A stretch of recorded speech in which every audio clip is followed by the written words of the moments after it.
കൈവിലങ്ങുമായി രക്ഷപ്പെട്ട കഞ്ചാവ് കേസിലെ പ്രതി MDMAയുമായി പിടിയിൽ. പള്ളിക്കൽ ജവാൻസ് തങ്കർ പുൽപ്പറമ്പ് കളത്തൊടി വീട്ടിൽ മുഹമ്മദ് വാഹിദിനെയാണ് 15 ഗ്രാമോളം MDMAയുമായി Tirurangadi excise circle inspector Madhusudanan Pillai arrest ചെയ്തത്.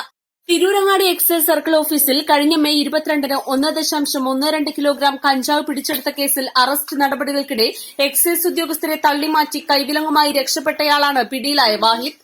കാറിൽ കടത്തുകയായിരുന്ന കഞ്ചാവ് കണ്ടെടുത്ത് തുടർന്നുള്ള അറസ്റ്റ് നടപടിക്കിടെയാണ് ഇയാൾ എക്സൈസ് ഉദ്യോഗസ്ഥരെ തള്ളിമാറ്റി കൈവിലങ്ങുമായി രക്ഷപ്പെട്ടത്.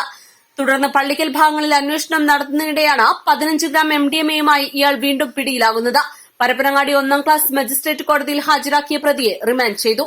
ഈ കേസിൽ കൂടുതൽ പ്രതികളുണ്ടെന്നും വരും ദിവസങ്ങളിൽ കൂട്ടാളികൾക്കെതിരെ കർശന നിയമ നടപടി സ്വീകരിക്കുമെന്നും excise circle inspector Madhusudanan Pillai പറഞ്ഞു. പരിശോധനയിൽ അസിസ്റ്റന്റ് എക്സൈസ് ഇൻസ്പെക്ടർമാരായ സുർജിത്ത്, പ്രകേഷ്, പ്രിവന്റീവ് ഓഫീസർമാരായ Dileep Kumar, Rajeesh, civil excise officer Shihabuddin, വനിതാ സിവിൽ ഓഫീസർ സിന്ധു പട്ടേരി വീട്ടിൽ, അഭിലാഷ് തുടങ്ങിയവരും പങ്കെടുത്തു. East Live, Tirurangadi.